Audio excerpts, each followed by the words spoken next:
completed with it right after. We're going to do the additional mileage. We'll do it probably a little bit after the year.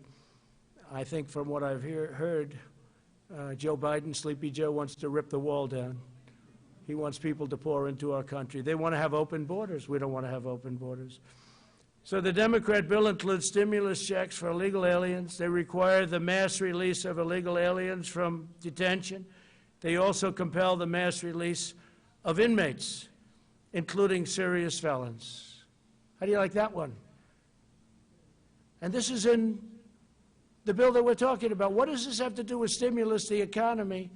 What does this have to do with the coronavirus?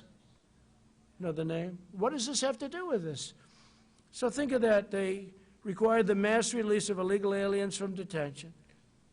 What does this have to do with what we're trying to do? They want to put this in. This is a radical left policy, so they can go to Portland and try and rip the place apart that they've been doing for many years, and they've been doing for years and years. They also compel the mass release of inmates. What does this have to do with what we're talking about? This is Nancy Pelosi, crazy Nancy, and Chuck Schumer. They want to compel you to do this stuff, and this has nothing to do with what we're talking about, and it includes serious felons. They want to have these people released on a mass basis, including serious felons. That's page 1,689, page 1,762. Think of that.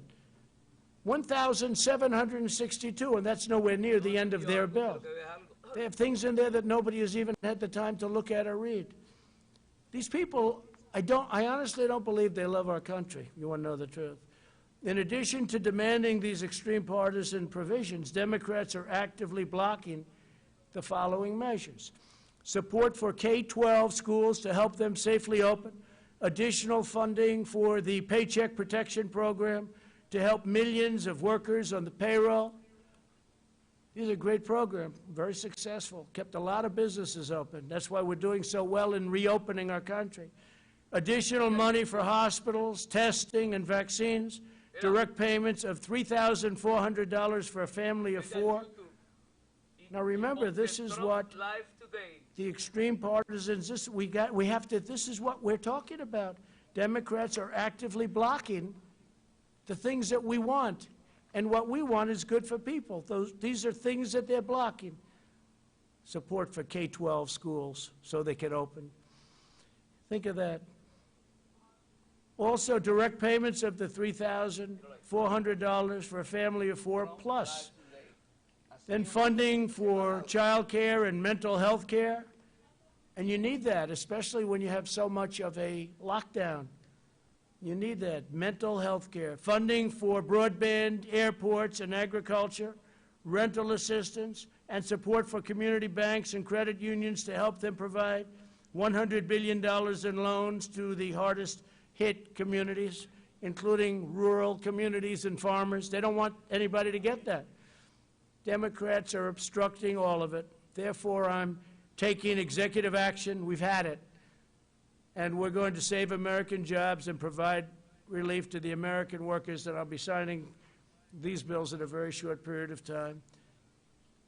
First one is I'm providing a payroll tax holiday to Americans earning less than $100,000 per year. In a few moments, I will sign a directive instructing the Treasury Department to allow employers to defer payment of the employee portion of certain payroll taxes from September 1st. And we're actually going to be making that. We just got the word. We're just getting some word from a lot of people. We didn't think we'd have to do this because we thought the Democrats would be reasonable, but they've been not only unreasonable, they've been ridiculous. So we're going to make that August 1st, most likely. It'll be August 1st. We'll let you know the exact date, but we're looking like August 1st. So it'll be August 1st through the end of 2020. This will mean bigger paychecks for working families as we race to produce a vaccine and eradicate the China virus once and for all. And we're doing very good with the numbers. You see it's going down in Arizona very, very substantially and rapidly, going down in California, going down in Texas, going down in Florida. Other areas are propping up a little bit. but we're watching them very closely. We understand the disease, and we're watching them very closely, especially our senior citizens and our senior citizens' residences. If I'm victorious on November 3rd, I plan to forgive these taxes and make permanent cuts to the payroll tax. I'm going to make them all permanent. Now, Joe Biden and the Democrats may not want that. They don't want that because they're adding $3 trillion in taxes. So they'll have the option of raising everybody's taxes and taking this away. But if I win, I may extend and terminate. In other words, I'll extend it beyond the end of the year and terminate the tax. And so we'll see what happens. Biden probably won't be doing that. You'll have to ask him. I don't think he knows what he's doing. Second, I'm signing an executive order directing the Department of Housing and Urban Development, HHS, and CDC to make sure renters and homeowners can stay in their homes. So I'm protecting people from eviction. Yet you've been hearing a lot about eviction, and the Democrats don't want to do anything having to do with protecting people from eviction. I said, let's do that separately. That can be a totally separate thing from passing along money so people can live. And they didn't even want to protect people from eviction, so they would get evicted. It's not their fault that this virus came into our country. It's China's fault, and came into the world. By the way, a lot of the people, a lot of the states that were doing the best are having some problems. A lot of the states that we weren't thinking were doing the best are doing very well. You look at some of the countries involved, some of the countries that were really standing out as examples are now exploding, but they'll get it down. They understand it. We're dealing with them. We're dealing with a lot of countries. We're providing thousands and thousands of ventilators all over the world right now. We make a lot of ventilators. We've started off with very little, and we're making a lot. And we have thousands in our stockpile, but we're making thousands a month, and we're providing many of them, thousands and thousands, to other countries that would never be able to get them. The Department of Housing and Urban Development will also provide financial assistance to struggling renters and homeowners and work with landlords and lenders to keep Americans safely in their homes. So we don't want people being evicted, and the bill, the act that I'm signing, will solve that problem largely, hopefully completely. The third action I'm taking today will also provide additional support for Americans who are unemployed due to the China virus. Under the CARES Act, I proudly signed expanded unemployment benefits into law. Congressional Democrats have stonewalled our efforts to extend this relief. They even opposed measures that would give bonuses to workers returning to the job. They were totally opposed to that. For this reason, I'm taking action to provide an additional or an extra $400 per week in expanded benefits. $400, okay? So that's generous, but we want to take care of our people. Again, it wasn't their fault, it was China's fault. States will be asked to cover 25% of the cost using existing funding, such as the tens of billions of dollars available to them through the Coronavirus Relief Fund. Under this plan, states will be able to offer greater benefits if they so choose, and the federal government will cover 75% of the cost. So we're all set up. It's $400 per week, and we're doing that without the Democrats. We should have been able to do it very easily with them, but they want all of these additional things that have nothing to do with helping people. Fourth, I'm signing a directive providing relief to student loan borrowers. Earlier this year, we slashed student loan interest rates to zero. I don't know if people know that because the press doesn't ever report it, but maybe they're watching now. The press doesn't report a lot of good things that are good for the people and good for the country. Earlier this year, we slashed student loans, interest rates to 0%, and suspended student loan payments, and Congress extended that policy through September 30th. Today, I'm extending this policy through the end of the year, and we'll extend it further than that, most likely right after December 1st. So we look like we're going to be extending that. They're paying zero interest. And again, not their fault that their colleges are closed down, and not their fault that they're unable to get what they bargained for. Through these 4 actions, my administration will provide immediate and vital relief to Americans struggling in this difficult time. And the beautiful thing about this difficult time is we're now coming back and setting records. We'll also ensure that our economic comeback continues full speed ahead, and with the $400 and all of the other measures that we're talking about, and we'll be signing in a little while, that will happen. We're further looking at additional tax cuts, including income tax relief, income tax cuts, and capital gains tax cuts. So we're going to be looking at that capital gains for the purpose of creating jobs, and income tax is self-explanatory, and it'll be income tax for middle income and lower income people, but middle income people, because they pay a lot of income tax, and you do have tax inequality. I'm saying that as a Republican, and you do have tax inequality. So we're going to be looking at income tax, and we're going to be looking at capital gains tax cuts on both, and maybe substantial. And we'll be reporting back fairly shortly on that. That's big news. That's big news, but very important.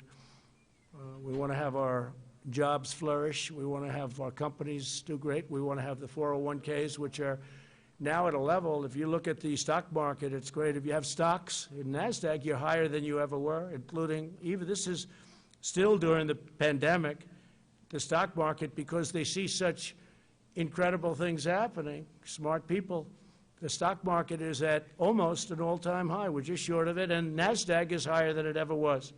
It's broken the record 14 times in the last couple of months. So 401ks are doing fantastically. I hope you kept your stocks. I hope you didn't sell. I hope you had confidence in your president and confidence that your president was going to be reelected. And I will tell you this, that the biggest tailwind, the biggest problem that we have with respect to the stock market, which is not much of a problem because it's doing so well, but it would be actually much higher, is the possibility that these radical left Democrats could win. And if they win, we're going to have a crash. We're going to have a terrible problem because they're going to raise taxes, $3 trillion worth of taxes. And that's going to affect everybody from middle income to upper income to jobs to companies. Your 401ks will go down like a rock.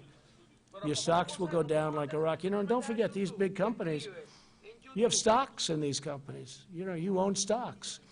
And they have millions and millions of shareholders.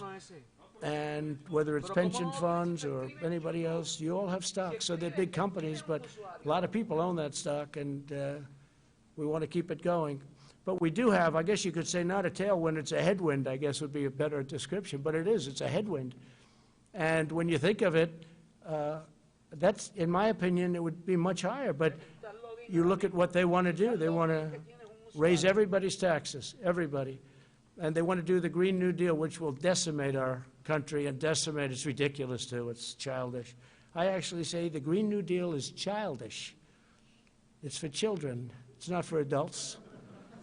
Anybody that believes in that is, I don't know, maybe it's politics. I don't even think it's good politics. They seem to think so. We'll see how they do.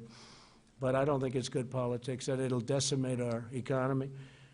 We've learned a great deal about this virus and how to treat it. Our strategy is to aggressively shield those at the greatest risk while allowing younger and healthier citizens to safely resume work and school. I notice that some of the Democrats that I would say are very strongly on the left are now coming out and saying we really have to open our schools for the good of the economy. I was shocked to see a couple of them. You know who they are. We urge all Americans to socially distance and avoid large crowds, and all of the things that we talk about all the time. We have to go and make sure that everything's in good shape. We really are. We're coming back very, very strong. We're doing very well with the virus because all of those states that everybody thought would be in a bad position for a long time, they're all coming down. Governors have done a great job. Don't forget, we're dealing with governors. Some have done a fantastic job. All have worked hard. Some have done a much better job than others, and someday, if you'd like to know, I'll give you the good ones and the bad ones. We'll give you some good ones and some bad ones. But by contrast, the never-ending lockdown being proposed by some, mostly I guess you could almost say almost all in the Democrat Party, would inflict unimaginable harm to our people and to our health for decades to come. It'll hurt our economy, and they view that as a good thing. They actually view that as a good thing because they're interested in one date, November 3rd. And I actually think it's bad politics, and I think they're starting to come along because I'm seeing more and more people want to open up. And you see the devastating results of lockdowns, too. You know, you have depression and suicide and drugs and alcohol and bad marriages. Marriages that were very good turn out to be very bad. It's an amazing thing, and it's, who would think it? But people get along for 20 years. I guess they didn't know each other very well, and now they're not getting along. And you had the opposite also. You've had people that get along better. They like each other more than they thought. That's okay, too. That we like. But the other situation is very, very, very, very bad. We'll develop a vaccine. We're going to have it very soon, and we're ready to distribute it, and we've got the military ready. Logistics, it's called. And we'll end this pandemic, and we will rebuild the greatest economy in the history of the world. You know, we created the greatest economy in the history of the world, the highest stock market ever. And we're very close to getting that back. And that, I have to say, is way ahead of schedule. Highest stock market ever, best employment numbers for African Americans, Asian Americans, Hispanic Americans. And by the way, Hispanic Americans just set a record for new jobs. African Americans just set a record for new jobs just now, during the pandemic, the last month. And Asian Americans just set a record for new jobs. So we're very proud of what's happening, and I will now sign the executive action, and then if you want, we can ask a few questions. Okay, Kelly? Yeah, let me do this first, and then you can do some questions. Thank you very much.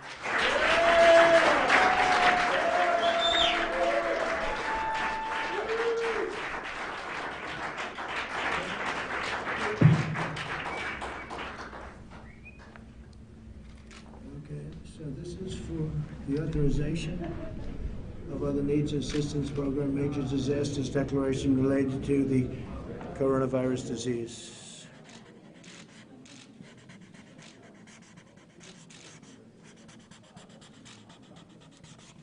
Okay, got it?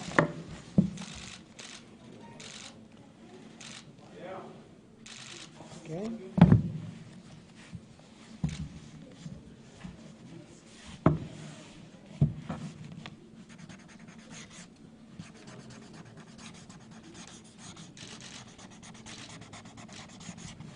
So this is authority invested in me. This is the payment relief during the COVID-19 pandemic.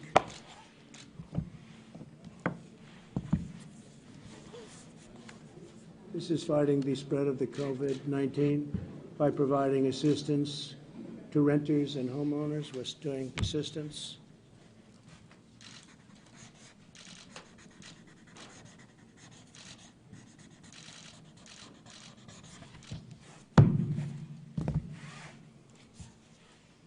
This is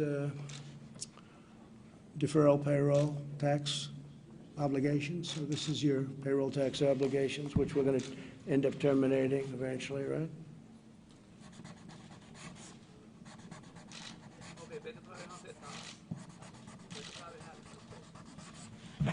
How many pictures can you take over there?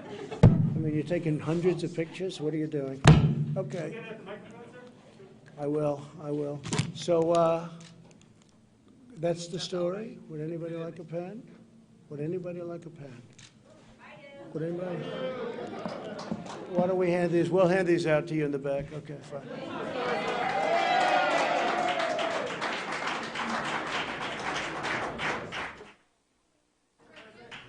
Yes, please. Yes, sir. Can we start with the $400, sir? So just wanted to get your reaction. So you're saying the states will have to cover some of this cost, sir.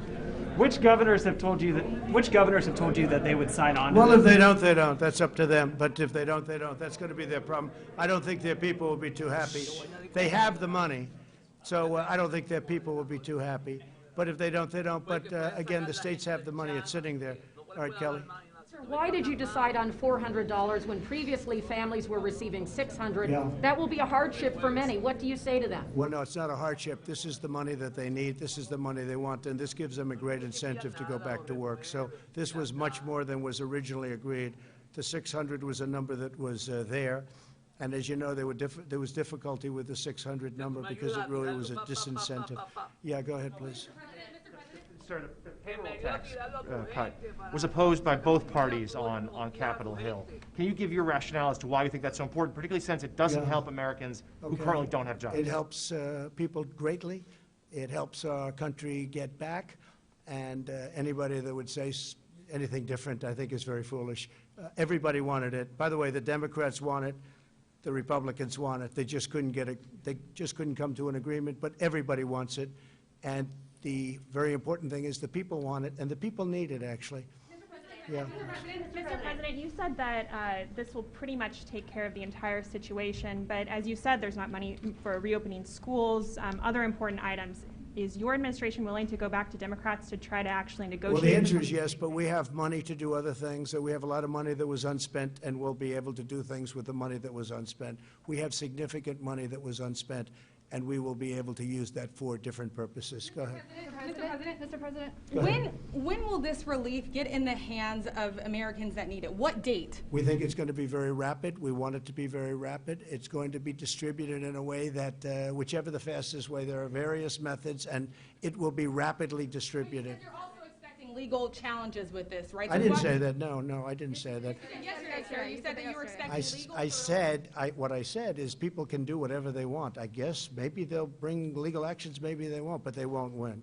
They won't win. If legal action is brought against you on this, why not just work with Congress on this deal? Well, I'm not saying they're not going to come back and negotiate. They might very well come back and negotiate. You're signing an executive order today, and Americans want to know when they're going to see this relief. Very soon. They're going to see it very soon. Look, there it is, right there. Excuse me. There it is, right there. Go ahead. Mr. President, though, this is expected to be tied up in the court, so this relief is either going to be delayed or blocked I don't think so. I think this is going to go very rapidly through the courts. This will go very, if we get sued, maybe we won't get sued. If we get sued, it's somebody that doesn't want people to get money, okay? And that's not going to be a very popular thing. Go around Congress. Are you trying to set a new precedent that the president can go around Congress and decide how money is You ever hear collected the word and spent? obstruction? They've obstructed. Congress has obstructed. The Democrats have obstructed people from getting desperately needed money. Go ahead, please, right here. President, No, why do you no, keep you're saying finished. that Go you ahead, passed please. veterans' choice? Please. You said that you passed veterans' choice. It was passed in 2014. Okay, excuse me. Go ahead, But it please. was a false statement, sir. Okay. Thank you very much, everybody. Thank you very much.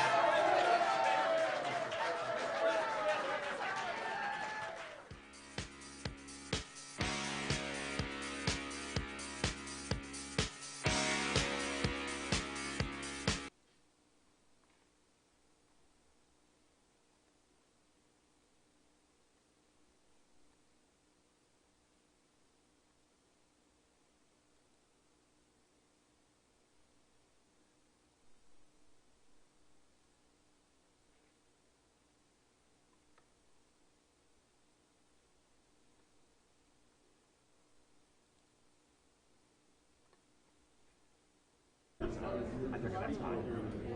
Is this the level 2 or not?